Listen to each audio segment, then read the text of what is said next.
Hello and welcome to our channel.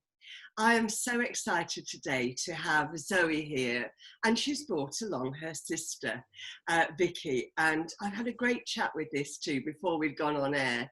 So I think you're going to learn something quite interesting, and I'm sure there'll be an element of you that can identify with this. So, needless to say, you don't want to listen to me, you want to listen to these wonderful siblings, these sisters. So, Zoe and Vikki, it's a conversation. We're just going to play and go with the flow. So tell us all a little about what life was like when you were young. Who's going to start us off? Zoe. Okay, Zoe, Okay. start us off. I'll start us off. Well, we were both born in East London. So we moved to where we live now in Greater London when I was about 6. So Vikki, you'd have been what, 11, 12? Yeah. And there's 3 of us. We've got a younger brother. I'm the middle one. She's the very, very eldest. And we lived, as I was young, certainly, we grew up in a house full of kids. Mum and Dad were foster parents. Mum went on to be a childminder for years and years, until we were old enough to sort of look after ourselves a little bit. And then she went to work in a local supermarket, and Dad always worked for himself. And so that was us. We grew up in a very active and chaotic and happy childhood home. It was chaotic. It was chaotic. There was people in and out all the time. You know, I think I tried to set fire to the kitchen once when I was little. Tried to give you sweets that you weren't allowed. You was choking everywhere. I tried to set fire to the house. It was just complete chaos for the whole day. But, you know, certain little memories like that crop up. It was quite funny, but definitely was a good upbringing, definitely. And what was your relationship like? With my sister? Yeah. Like she said, there was 3 of us. My brother is 8 years younger than me, and I was very protective of him. So it was always me and my brother. My relationship with my sister wasn't as strong as what it is today. You know, because like I said, being the oldest, I kind of took the sort of the protective thing over the little brother. So, you know, Zoe, you want to tell your side? Between the 3 of us, we've kind of, there's always been sort of 2 and a 1, and I think we've never really been that close as a 3. No. So certainly when we were kids, it was you and Bit of James. You were, you know, pretty solid, and I was kind of on my own a lot. Which at times I really kind of resented that, but I think it was just your typical adolescence and angsty teenage thing. As we grew up, you moved away and had your son and got married. I moved halfway up the country, so I felt comfortable doing that because I didn't feel like I was in that tight unit anyway. Yeah. But in moving away, for me, our relationships changed altogether. And I think because my brother had got the freedom to move around, he come up to see me more, so we became really close. And you were rooted because of your boy. Yeah. So I didn't get to spend that much time with you. So I think that was when me and James got quite close, and I think perhaps you felt a little bit. Oh, definitely. You know, I definitely felt like I was pushed out a little bit. But it's, as you said, I had the responsibility of the child. You know, I had my own little bubble going on, and James was able to flip backwards and forwards as much as he liked. So, you know, he spent a lot of time up with you, birthdays and concerts and stuff like that. And then your relationship kind of grew, whilst I kind of just continued to do my thing on the outside of it all. And I know about the resentment thing because I started to feel that. I got very jealous of the fact that I wasn't included in that unit anymore, even though, you know, I had my own responsibilities. It was still like that childish kind of, oh, well, they didn't ask me. Why didn't they ask me? Because obviously, you know, you don't think at the time, well, it's because I have to take Alex and then this, you know, and I have to do all that. But yeah, so I kind of felt that as well. So I understand that. I think, sorry. I think for the crudest terms of that, you missed out on a lot of stuff that we shared because you just simply didn't have the money to do it. Because James and I didn't have any responsibilities. We didn't, you know, we haven't got kids. You did have. But I think a lot more of that was because you'd put yourself in such a place where you were unapproachable anyway. We couldn't get to you because you were so insular. And I think when I moved home after Dad died, I began to pay more attention to you and what was going on with you. And I think I started to see a little bit more of what that was about. And it wasn't about the money. It wasn't about the convenience. And I think that was just a convenient excuse for us and a convenient curtain for you to hide behind.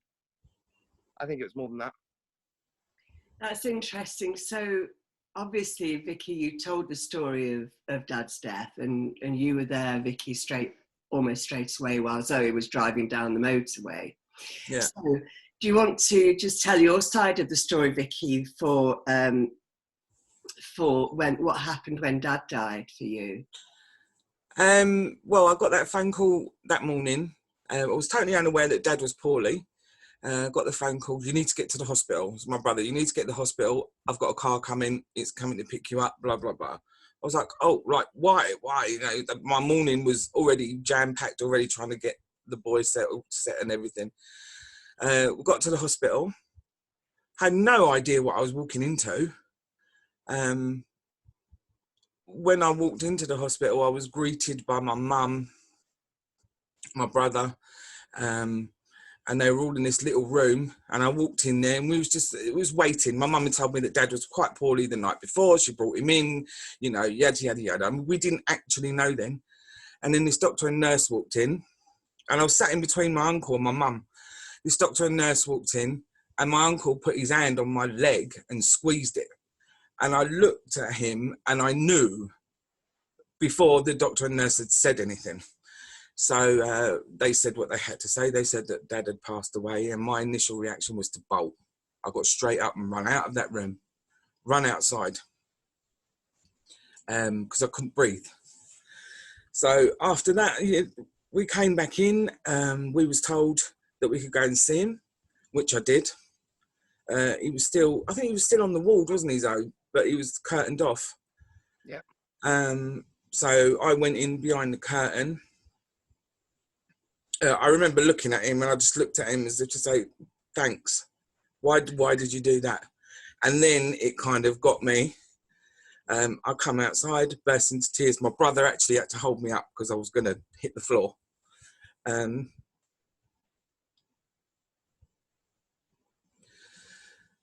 All this time, I should have been thinking about my mum. But that was where it started to... That was where I started to sort of get wrapped up in the whole thing. You know, it was my dad.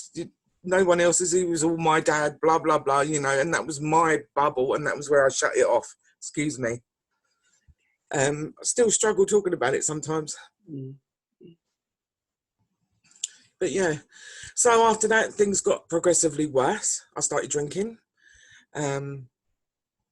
Started denying, or not denying, started forgetting all my responsibilities. I obviously had a son at home.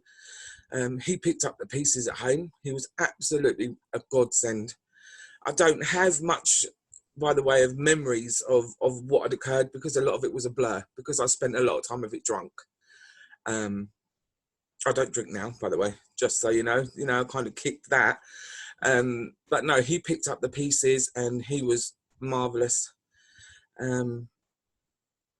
But it did affect me in a very negative way. I kind of, daily things I kind of forgot to do. Like I said yesterday, I went to tie shoelaces and completely forgot about how to tie my shoelaces. That was how it actually physically affected my mind. So much so that my mum saw that there was a problem and dragged me to the doctors, literally kicking and screaming, to get some help. She said, there's something wrong with her, you need to help her. And I got some therapy as a result, which I blatantly kicked up a stink and said I was not going to do, because I'm not crazy, there is nothing wrong with me. But I did some talking therapy over the course of a few weeks, and it was amazing. It really was amazing, so helpful to be able to lift all that off of my chest. I felt guilty in the beginning because I thought I was just passing on my stuff to someone else, but I think half of winning any battle is having the ability to talk about it. If you can talk about it to somebody, you know, you're winning. You're showing signs of winning that battle, because every day is a battle. I mean, I've just sat here and spoke about my dad a little bit, and I'm tearing up. I still fight that every day.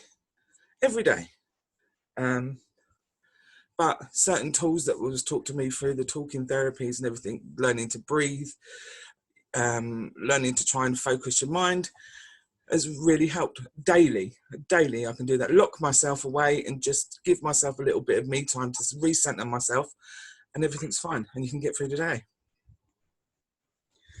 But yeah, so that was pretty much it. Completely tore my life apart for a little while. But I like to think it's getting back there. It's getting back there now. Fantastic. Thank you very much. And what did that do to your relationship, Zoe? How was it to see your sister so broken? I'll be honest, like she said, at the time, in the immediate instance, we were all grieving. So she was focused on her stuff, I was focused on mine, but at the same time was trying to juggle plates and keep everybody in the air. I don't think I realised quite how bad she was. But I don't know if she's going to forgive me for saying this. I want to go back a little step, because for a little while before that, and certainly for a substantial amount of time after Dad died, Vikki was pretty much unreachable. We couldn't get to her. Anytime I tried to ask her to do something or tried to engage with her, we met with a negative response, and she would shut us down, and she would just lie about everything, and we never could understand why. And it got that it was problematic. It was causing friction in the family. We couldn't understand why she was lying. And now, since we realised how badly hurting she was, and since Mum did what she did, which blew my mind, because I didn't think that was something Mum would do. No. And since Mum pushed her into to this therapy, and Vikki did it, which blew my mind even more, because my sister is so insular. She started to open up and actually let go of some of the debris that she's picked up in her life, and those negative behaviours that I just thought was my sister's personality as a fallen. Oh, we have freeze. We'll hopefully get back to Zoe very shortly. So now that you have moved on, Vikki, in your relationship with Zoe, and is the family in a different position now? Massively. My relationship with my sister is, we've gelled a lot more than I think ever, even since we were kids. I mean, she is now my go-to. If I have a problem, she's the first place I go to. And she'll be the first one to tell me off if I've done something wrong. And I will be the first one to retaliate with the go away, you know. It's exactly like that. The relationship with my mum, when we was growing up, when I had Alex and kind of moved away, was quite strained, wasn't it? So it wasn't yeah. It wasn't a mother-daughter relationship. It was more of a, I don't know, an acquaintance type relationship. But since Dad died, it's taken him to fall off his perch to pull me and my mum together. You know, and even Zoe said at one point, it's getting on my nerves. It's like, my Vic, all the time. She says, it's hard work. I can't phone either of them because they're on the phone to the other one. And I try and have a conversation. They're like, oh, do you remember this? Oh, no, I didn't tell you. I told Vikki. Or I didn't tell you. I told Mum. I'm just like, oh, I don't know what's going on. But I was trying to say earlier that I didn't get an opportunity to say because the tech issue. Is since my sister started talking, she's so much happier than she ever was. And actually, it's made a massive difference to the whole family, because we're now able to see what's going on with her. And even if we can't see what's going on with her, we feel safe enough to ask. Yeah. And she feels safe enough to tell us. Yeah. Yeah. So, and actually, as a knock-on effect, it's kind of opened up channels of communications with the rest of us, because it's brought this new idea into the family that actually we can talk to each other. And we can be honest with each other, and it's Oh, Thanks for that, Vikki. Because by being brave, you made a difference to all of us. So I think, Zoe, I don't think you realise that we're actually losing your volume as well. So I think what we need to do now is say thank you for sharing, because that was deep stuff. Family stuff, familial stuff is very emotive, isn't it? Full of emotion. So what tips, you've already given a whole range of tips, but as we leave, as we close this video down, what would you say to the people that are listening to this story? Do you want to start us off, Vikki? I would say there is plenty of help out there and people that are in the know, and you know, they understand everything. Don't be afraid to ask. If you need help, go and find someone to ask, because it is out there. And just realise that you're not on your own. That's it. You're not on your own. There is always someone out there that has been through exactly what you have and knows exactly what you're going through. So, you know, that's the mistake I made, thinking I was on my own. I wasn't. That's a really powerful statement. Thank you. And Zoe, close us down, my darling, please. I think much the same as Vikki said. It's just put your head above the parapet and ask for help if you need to. And I think you need to not cloud yourself in thoughts of what you think other people will think. Because Vikki hid behind what she thought we were thinking, and all I was thinking was I miss my sister. And by being brave, I got my sister back, and just be brave. I'm so grateful to you both. It's been absolutely marvellous. I hope that everybody who's listening has gained something from this story and will look at their own lives and their own family relationships and see if this can benefit you in moving forward and gaining the support of your siblings and your cousins and your community.